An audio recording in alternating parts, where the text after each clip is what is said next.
gravar a aula, certo? A aula começa a partir de agora, vai daqui a uns 30 ou 40 minutos no máximo. A gente vai trabalhar a parte de estatística básica, certo? A estatística que até iniciei antes do início do final do semestre, mas aí ficou muito vago, né? Tava no finalzinho, é bom rever aquele conteúdo que tinha lá. Então, atenção.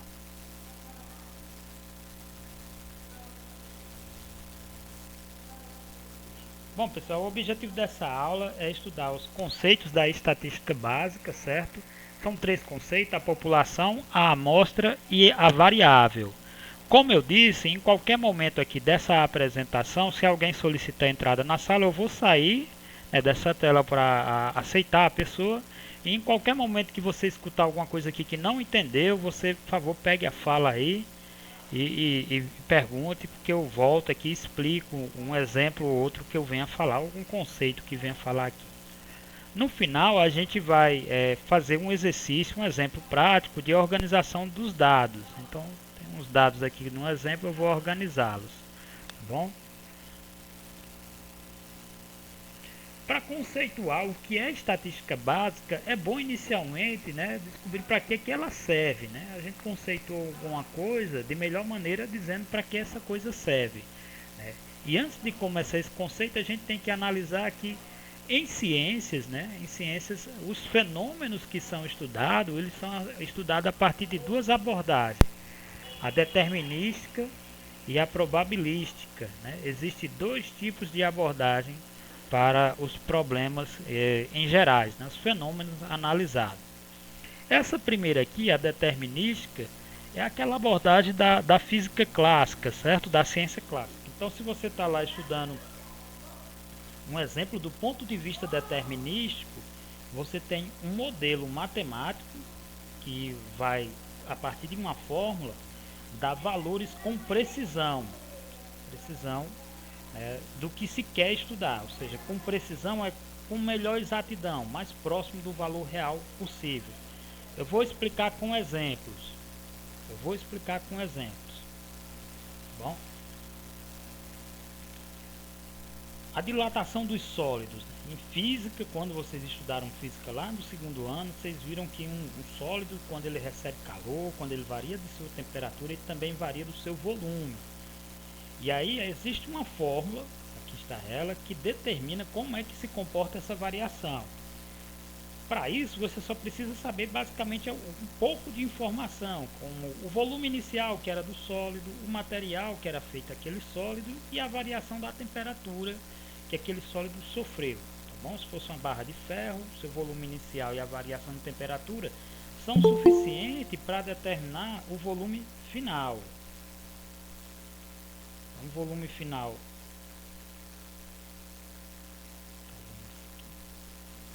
do sólido depende basicamente dessas três informações. E veja, antes de você verificar qual vai ser o volume final na prática, você já pode deduzir, né, qual vai ser esse volume final, simplesmente sabendo o material, o volume inicial e a temperatura, a variação de temperatura. Ou seja, você consegue determinar com muita precisão, ou seja, bem próximo da realidade, o que vai acontecer com o experimento com poucas informações, com poucos dados. Existem outros experimentos que também têm essa característica, né, que são vistos do ponto de vista determinístico. Você determinar a velocidade de um corpo em queda livre, você consegue determinar a velocidade final de acordo com o tempo que se passou até atingir o solo. A pressão exercida sobre uma superfície, se você souber a força, você consegue determinar a partir de uma fórmula qual vai ser o valor da pressão. A quantidade de energia, agora no terceiro ano vocês estão vendo aquela parte de eletricidade, quantidade de energia gerada por um gerador. Se você souber algumas variáveis, você consegue determinar a quantidade de energia que aquele gerador vai conseguir gerar. E esses exemplos aí são exemplos determinísticos.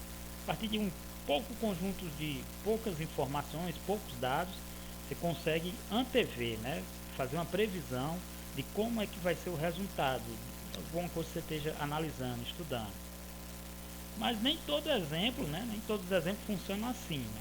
Por exemplo, se você tentar analisar um fenômeno social, né, de natureza social, as eleições de um candidato a um cargo administrativo, presidente, por exemplo, não dá para prever qual presidente vai ganhar a partir das informações de uma pesquisa.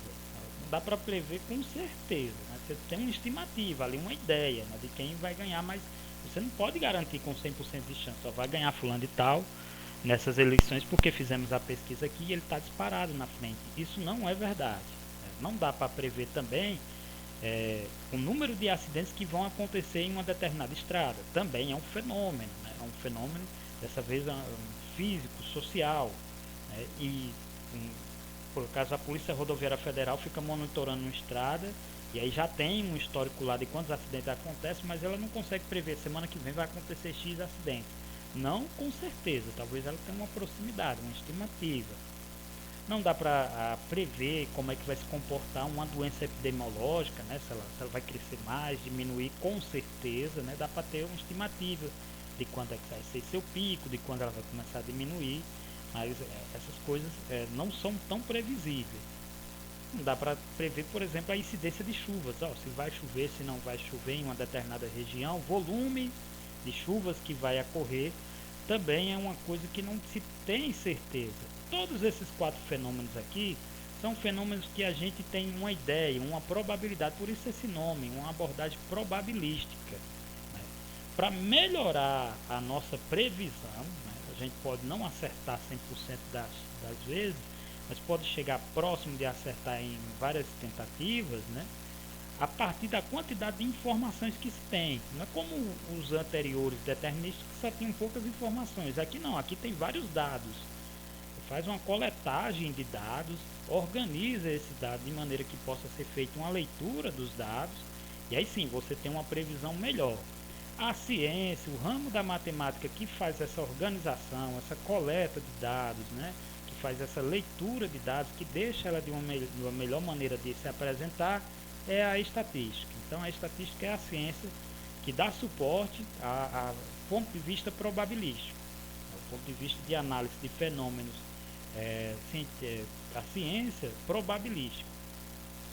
Com a estatística a gente organiza os dados, a gente coloca lá de uma maneira de melhor assimilação, de melhor leitura. E uma vez que os dados estão organizados, né, eles são geralmente apresentados para o público, né, o público leigo, né, o público em geral, né, através de gráficos, né, que resume, né, esses dados, né, sintetiza a informação de uma maneira assim mais apelativa, mais visual e mais fácil de assimilação. Por exemplo, aqui eu tenho um gráfico de barras que fala sobre o desmatamento da Amazônia. Né? Tem um ano aqui embaixo, tem um valor em hectares da área desmatada. Se tivesse dado um zoom aqui, daria para ver qual foram os anos de maior desmatamento e o que é que aconteceu ano a ano, né? Como é que vem se comportando. Aqui embaixo eu tenho um infográfico, que no material de vocês é chamado de pictograma. É um gráfico que usa figuras que fazem referência à informação. Como aqui a informação é a situação do nosso país com relação à Covid-19, ele usou o próprio mapa do Brasil no gráfico, né? As legendas aqui onde está aumentando, onde está estável, onde está diminuindo. Então aqui é um gráfico que resume essa informação da situação da doença. É bem mais rápido você assimilar o que está acontecendo no país olhando para esse gráfico. Aqui tem um gráfico de linha bem complexo, que é daqueles thread, aquele pessoal que trabalha com a bolsa de valores, que faz investimento, ele fica acompanhando, né, se a ação subiu, se ela desceu, se ela permaneceu estável. É um gráfico de linha. E aqui é um outro elemento organizador, não é um gráfico, mas é uma tabela, né? Antes do gráfico se tem uma tabela, aqui é sobre o volume de alimentos, né, de mercadorias que estavam circulando no Ceasa Cariri, né, que é aquela... funciona como o Pirajá, só que fica lá na Barbalha, né? Entra verduras, legumes, frutas, caminhões com esse material lá, e fizeram aqui uma tabelinha organizando, né? Quanto entrava de volume e quanto saía, né? Para melhor esclarecer como é que vai ser feita essa organização, a gente precisa antes definir aqueles 3 conceitos básicos de população, amostra e variável. O primeiro deles, né, a população, é o conjunto de elementos que tem uma característica em comum que vai ser estudada ou pesquisada. Né? Exemplo, né? As pessoas de uma cidade pode ser uma população de uma pesquisa que seja a intenção de votos. Se você quer pesquisar a intenção de voto, todas as pessoas que votam é a sua população para ser pesquisada.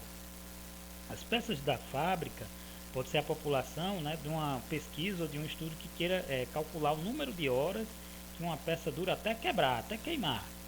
Né? Então, se você está calculando isso aqui, se você quer estudar isso aqui, as peças que são produzidas pela fábrica é toda a sua população. As pessoas que testam, as pessoas que trabalham, né, é a população se a pesquisa for calcular o salário das pessoas. Então, só tem salário quem trabalha, então para calcular, se quer fazer esse estudo aqui, né, você tem como população, todos os trabalhadores, formais e informais. Eu coloquei formais aqui, mas informais também tem sua renda.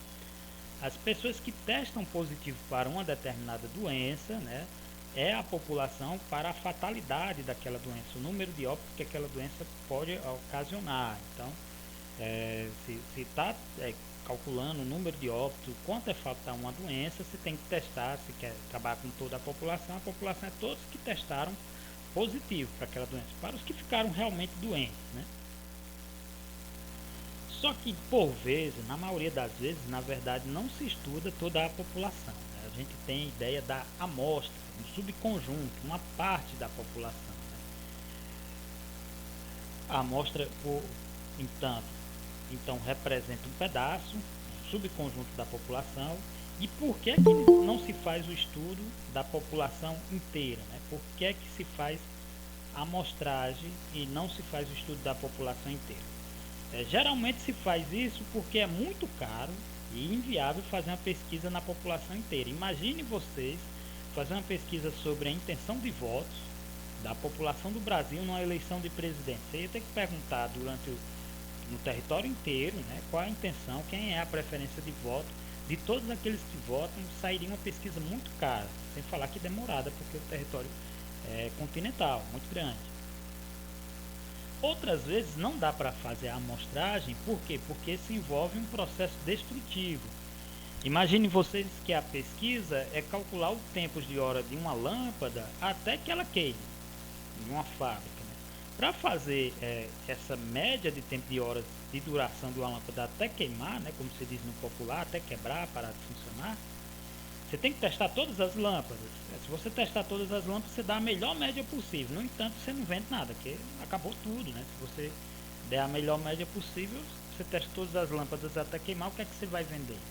Então, para essa pesquisa, como o processo é destrutivo, necessariamente se tira um pedaço, ou seja, uma parte, todas as lâmpadas são produzidas, se tira uma pequena parte, se testa essa parte, calcula lá quantas horas elas duram até queimar, e se tem uma média para o todo, né? Então, esse é o tempo médio dos outros, né? Das outras lâmpadas também.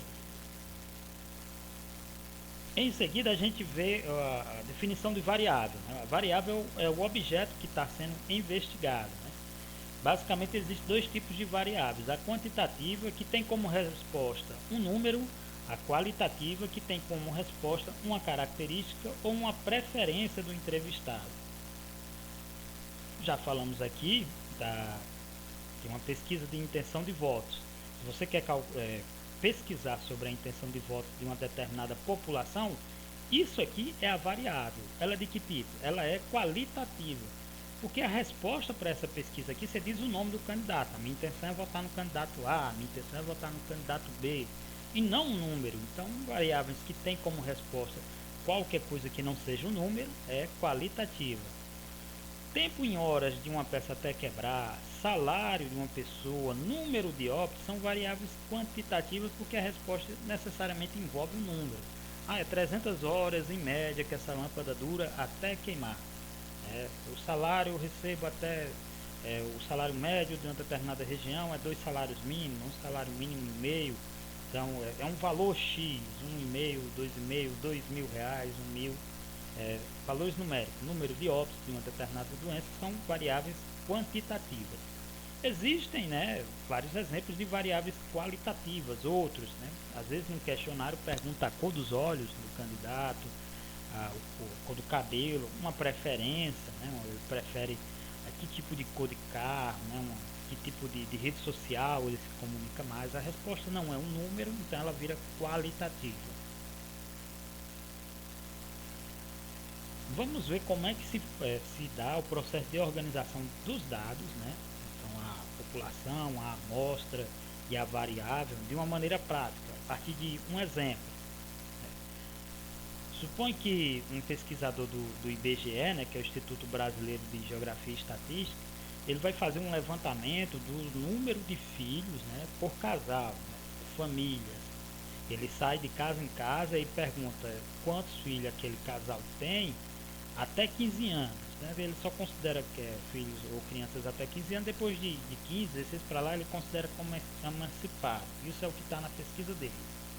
É natural que depois de alguns casais entrevistados, né, de 20 casais entrevistados, por exemplo, ele tenha assim uma planilha como resposta, né, de valores aleatórios. Né? O primeiro casal disse que tinha 2 filhos, o segundo três, Tem uma galera que disse que tinha 4 filhos, né? Teve outros que não tinham nenhum. Enfim, à medida que ele for entrevistando mais e mais pessoas, essa planilha vai ficando mais dispersa e mais aleatória possível, mais desarranjada.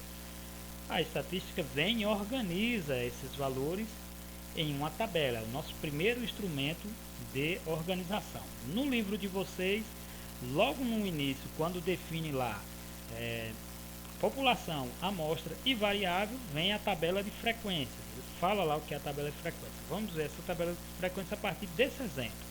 Como organizar esses dados aqui, que foi lá do pesquisador que perguntou a quantidade de filhos por casais, em uma tabela de frequência. Na tabela vai vir colunas. Em cada coluna eu coloco uns valores específicos. A primeira é a da variável. Veja que aqui se trata da entrevista da quantidade de filhos, então a nossa variável é o número de filhos, certo? Aqui fica subentendido, número de filhos por casais. Né?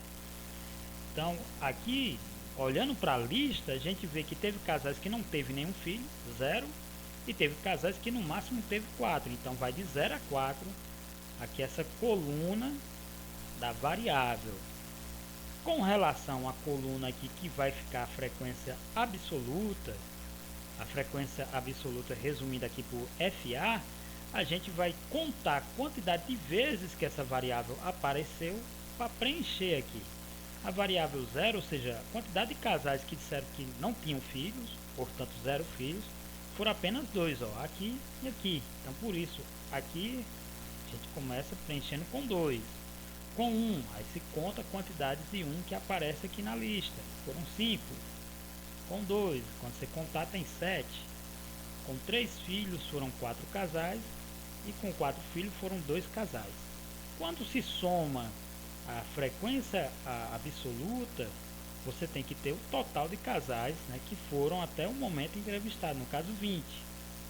Então, aqui o preenchimento da FA é muito simples. Né? A partir da informação você vê aqui a frequência, o número de vezes que se repete, e aí em seguida preenche aqui. E a frequência relativa, né? FR. Frequência relativa é a porcentagem, né? É essa parte aqui com relação ao todo. O total é 20. Então é só pegar esse valor e dividir por 20. Né? Como é um pedaço, é uma parte, a resposta de divisão da parte com o todo sempre começa com 0, alguma coisa. Se é uma parte do todo, não vai poder começar com outro valor a não ser 0, e o restante é o resultado da divisão. 2 dividido por 20 é 0,10. 5 dividido por 20 é 0,25. 7 dividido por 20 é 0,35. 4 por 20 é 0,20 e de novo 2 por 20 é 0,10. A soma da porcentagem aqui tem que dar no final 1. Sempre 1. Se der alguma coisa diferente de 1 é porque aqui na hora de contar eu contei alguma coisa errada. Certo?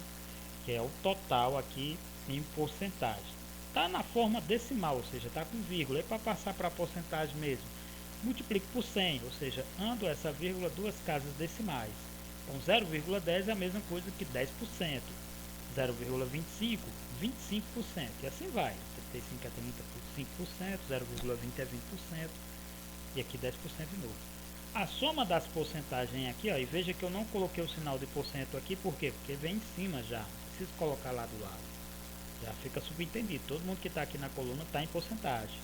Soma do total das porcentagens tem que ser 100%, né? Que é o 1 passado para a porcentagem. É só andar duas casas decimais, fica aqui 100%. Então é assim que se organiza à primeira vista, né, os dados dessa lista aqui.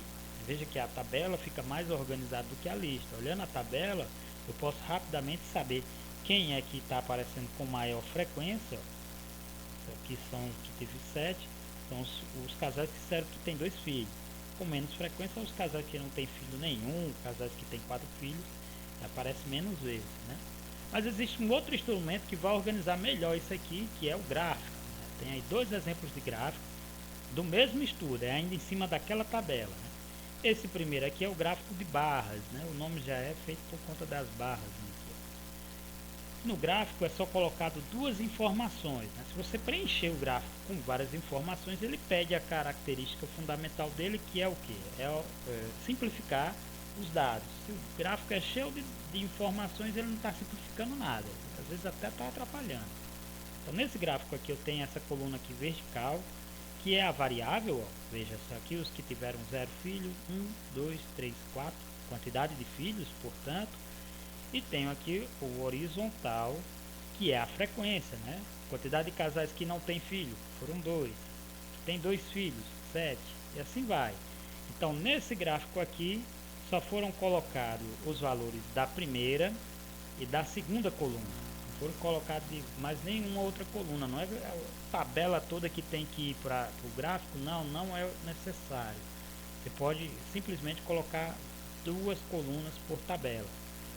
No outro gráfico aqui, ó, o gráfico chamado gráfico de setor, e às vezes também chamado gráfico pizza, no livro de vocês chama de setor, mas pode ser chamado de gráfico pizza.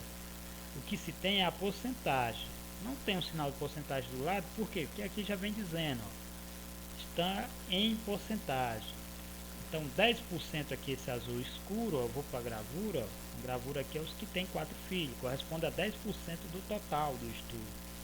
35% aqui, ó, o maior é o que tem 2 filhos, né? Casais que tem 2 filhos é 35% do total. Esse gráfico aqui, ele é construído com apenas 2 colunas lá da minha tabela, né? Aqui para fazer a gravura eu uso a coluna da variável de 0 a 4, essa coluna aqui. E para fazer a parte de dentro da pizza, a fatia, eu uso a coluna aqui da porcentagem. 10, 25, 40, 35, 20 e 10% está colocado lá na pizza, né, no gráfico dos setores. Tem estudos, né, tem variáveis que não vai se repetir, não vai ter muita frequência. Se ela for muito modificada, aí você não vai conseguir uma frequência regular. E aí para fazer a tabela, você vai ter que proceder de uma maneira diferente. Por exemplo aqui, ó, esse exemplo é de um professor que resolveu medir a altura de 12 alunos. É natural que ele obteve esses valores aqui, ó. Aqui é 1,83 metros, ou seja, 1,83 centímetros. Né? Teve outros que tem 1,63 metros. Veja que não está repetindo muito, né? 1,83 só tem 1,81 também. Aí você ia fazer uma frequência para uma coisa que não se repete, aparece uma vez, não vai dar para preencher essa frequência acumulada assim, de uma maneira organizada, né? Você vai acabar preenchendo uma tabela que pode ficar maior do que esses dados aqui, né? O maior é igual, e aí não vai estar resumindo nada, não vai servir para resumir.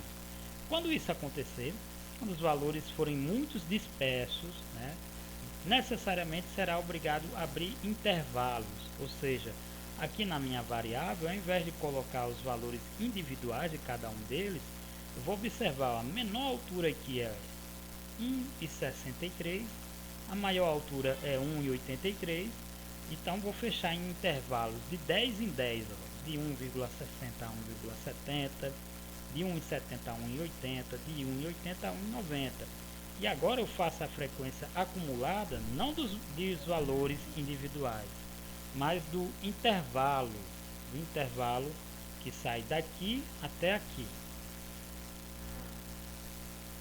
Então, de 1,60 a 1,70, a gente vai ter ao todo, ó, contando aqui, quatro valores, né? 165, 167, 163 e 166. Alguém poderia perguntar, professor, e esse 1,70 não vai entrar? Não, não entra. Por conta dessa barrazinha aqui, ó, só está incluso da esquerda. É aberto aqui, esse aqui 1,70 não entra, é de 1,60 a 1,70 exclusive, a barrinha só é fechada de um lado. Aí 1,70 vai entrar onde? Na parte de baixo. Nesse intervalo aqui, ó, quem tiver maior do que 1,70 e menor que 1,80 vai entrar. Serão 6 aí. Entre 1,80 e 1,90 serão apenas 2, né? É esse aqui e esse aqui, maior do que 1,80, menor do que 1,90. Ao todo, quando você soma a frequência acumulada, dá o total de pessoas que foram colocadas aqui, são 12, e a relativa é do mesmo jeito como no exemplo anterior. Você pega esse valor aqui e divide pelo total. Você divide 4 por 12 vai dar 0,33, aí 3. Você precisa dois números depois da vírgula, então aqui 0,33. 6 dividido por 2, 0,50. 2 dividido por 2, aproximadamente 0,17. Ia dar 0,1, aí 6. Só que como 6 é maior que 5, para aproximar eu troco o primeiro 6 aqui por 7. Porque sendo assim, quando você soma o 33 com 50 com 17, vai dar o 1,00.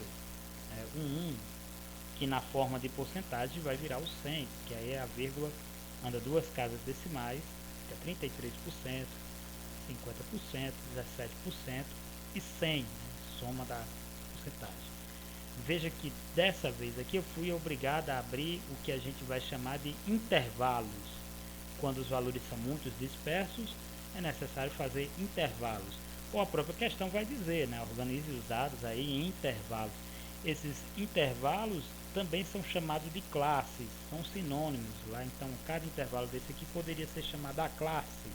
A classe que sai de 1.60 a 1.70, certo? Intervalos de classe também podem ser organizados em gráficos. Os gráficos são semelhantes aos gráficos de barra, só recebe outro nome, é o nome histograma. O que eles têm de diferente é que dessa vez eles não têm espaçamento entre as barras, né? Elas são juntas. O gráfico de barras do exemplo anterior tem um espaço, aqui são juntas porque embaixo, ó, eu tenho um intervalo, o início e o fim da classe, né, também, né, de 1,60 a 1,70, de 170 a 180, 180 e 190. Aqui está em 100 ao invés de 1, porque aqui está tudo em centímetros, né? 1,60 m é a mesma coisa de 160 centímetros e assim vai.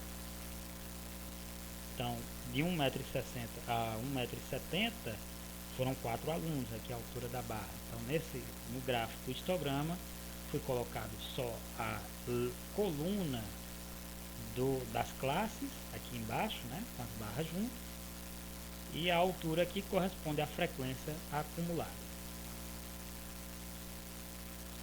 Pessoal, agora a gente vai começar a sessão de exercício, certo? Do início da aula até agora foram ao todo aí 35 minutos. A gente vai fazer rapidinho, são 3 exercícios, são 3 exemplos meus que eu vou responder e 2 exercícios que eu queria que vocês respondessem aí no chat. Como é de assinalar, basta você olhar ali qual é a letra correta, colocar lá é a letra A, a letra B, eu vejo aqui seu nome e vejo qual é a resposta que você arriscou lá como certa, né? Se acertou ou não, melhor dizendo. Essa primeira aí é exemplo, aí ela fica por minha conta. Eu catei exemplos de concurso. Essa questão aqui é uma questão de concurso a nível fundamental, ali quem tem até o 9º ano ali do ensino fundamental. E o seguinte, a tabela a seguir apresenta informações a respeito dos eleitores segundo o sexo e a faixa etária em 2016 no município de Pacatuba. Aí tem uma tabela aí. Pergunta, é correto afirmar que a quantidade de mulheres eleitoras com até 44 anos de idade em relação ao total de eleitores em Pacatuba representa aproximadamente, aí tem as letras lá com as porcentagens. Questões que envolvem só interpretação de gráfico, elas geralmente não tem muita conta. Quando muito, que nem essa daqui, tem uma soma e uma divisão. Então, quando tem essa expressão aí, com até 44 anos, quer dizer que são aqueles que têm idade igual ou menor que 44, porque só é até 44. Então, olhando aqui para as minhas classes, ó, 44 é essa classe aqui, menor ou igual que ele, é tudo que tiver em cima. Deixa eu ver se alguém aqui mandou alguma pergunta no chat. Já responderam aqui.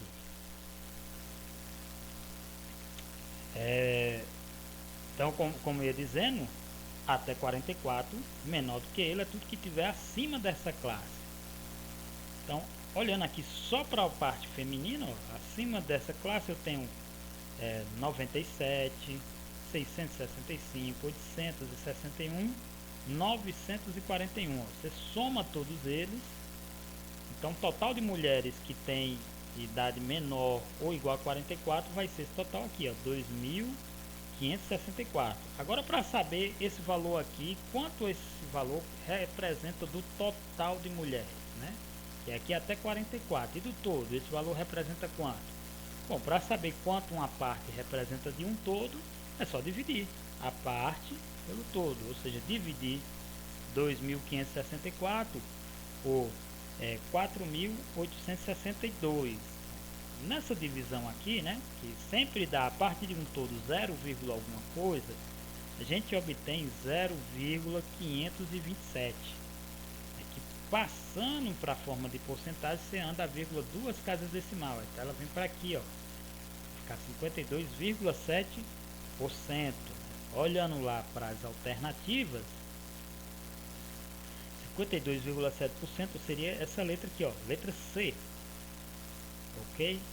Então é poucas questões que vai envolver conta, né? Algumas quando envolve é isso aqui, é soma e divisão.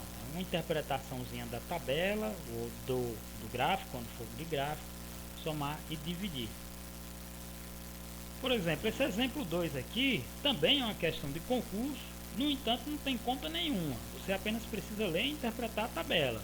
Com base na evolução dos números de eleitores de Capanema, no Pará, exposta no quadro abaixo, é correto afirmar que, a tabela não, melhor dizendo, o gráfico, aqui tem um gráfico, e aqui tem algumas afirmações que você tem que marcar que é correta. Só lembrando, é uma questão de concurso, como é concurso de prefeitura e assim nível fundamental, as letras de alternativa eles colocam só 2,5. de A até D. Opa, quem foi que falou? Então, se quiserem fazer alguma observação, pessoal, pode falar, viu? Não tem problema. Então, olhando aqui, ó, para o gráfico e para as alternativas, dá para perceber que letra A, né, diz 2002 havia mais eleitores do que em 98. Então, olha aqui, ó, 2002, ó, os eleitores está aqui, ó.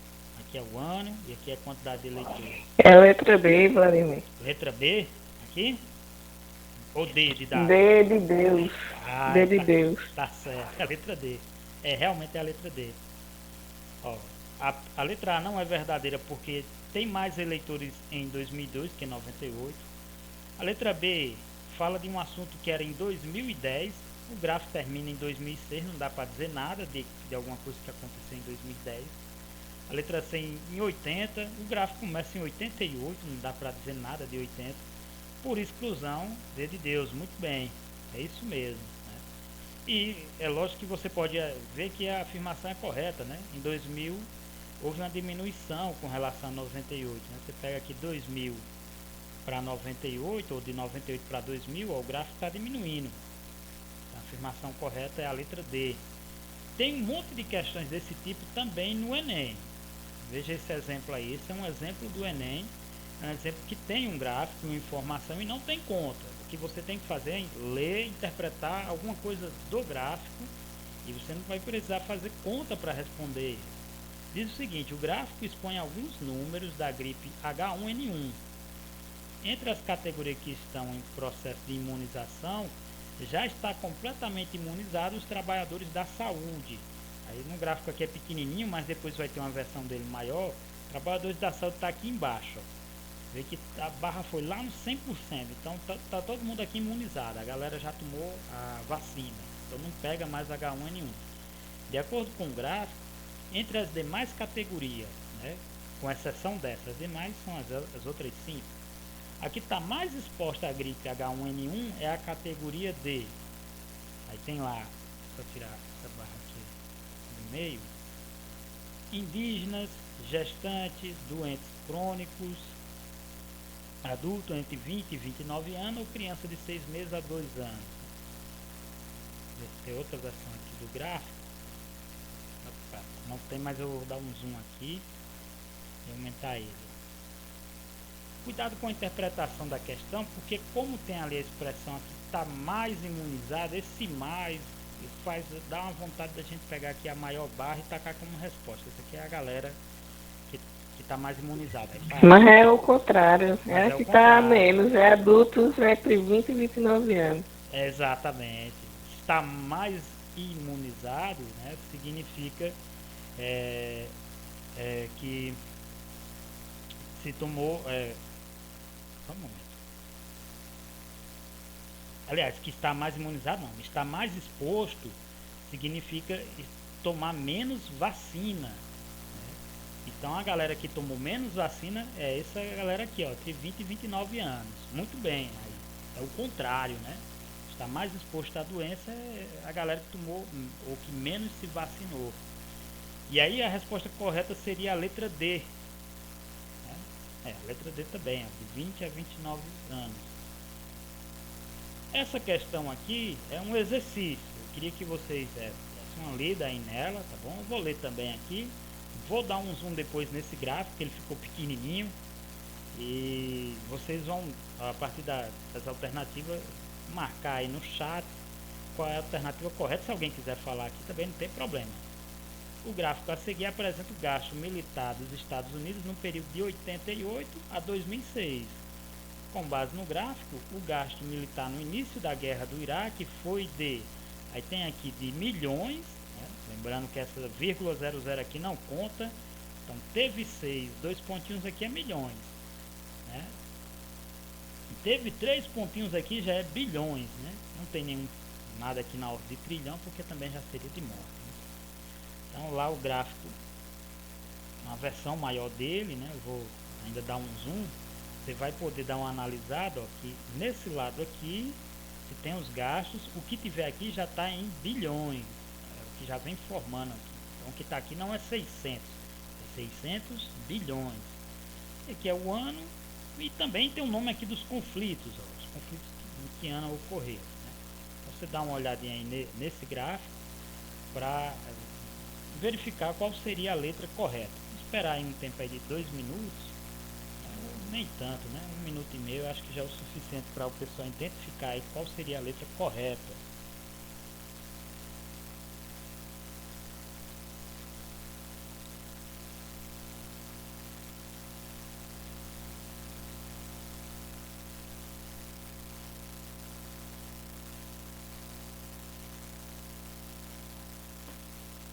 Se não quiser falar, você vai lá no chat e escreve lá. Eu vejo o seu nome lá e vejo. Estão dizendo letra E aqui, Vladimir. Letra E? Muito bem.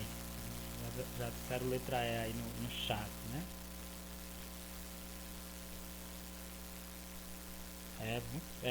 Assim.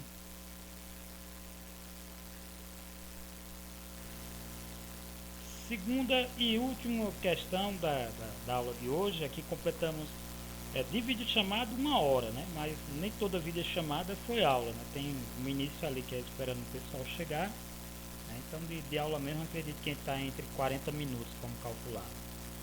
Então é o seguinte, ó, para o cálculo da inflação utiliza-se o IPCA, né? Que é o índice de preço de mercadorias, que toma como base os gastos das famílias residentes nas áreas urbanas com rendimentos mensais compreendidos entre 1 e 40 salários mínimos.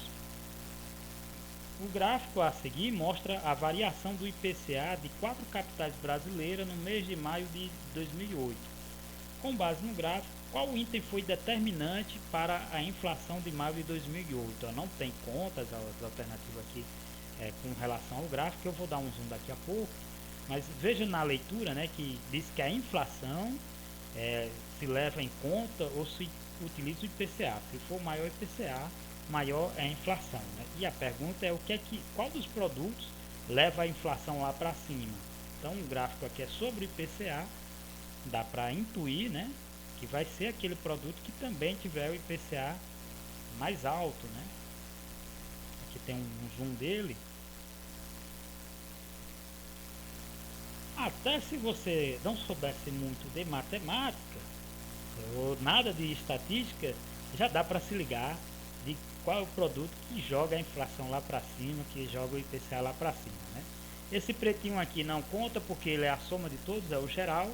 E a partir do branco aqui, ó, tem alimentos e bebidas, habitação, artigo de residência, vestuário e transporte. Então, se alguém aí for do time da Ipioca Futebol Clube, sabe que alimentos e principalmente bebidas, né, podem fazer uma diferença danada na inflação de qualquer cidade, de qualquer região. Essa daí eu acho que tem uma galera aí que já deve ter acertado. Ninguém chutou porque tá com vergonha de admitir que sabe, mas muita gente sabe sim qual é a alternativa correta. Bom, pessoal, esse exercício aqui é o último da aula de hoje. A gente encerra essa parte de aula. Na próxima semana eu vou fazer uma videochamada no mesmo horário, ali 1h30, na terça-feira, e o conteúdo é medida de tendências centrais. Quem tiver dúvidas, quem chegar a ler ou tentar fazer exercício do livro, não tem problema se não tiver feito nada também, antes da aula.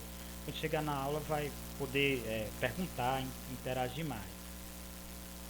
Eu queria, antes de encerrar aqui a parte da gravação, aproveitar que ainda está gravando, para deixar registrado aqui para os colegas, os outros professores, o que é que vocês acharam da aula nesse formato e pedir a opinião de vocês com relação à TV Ceará. A TV Ceará vai transmitir algumas aulas para o terceiro ano lá na TV.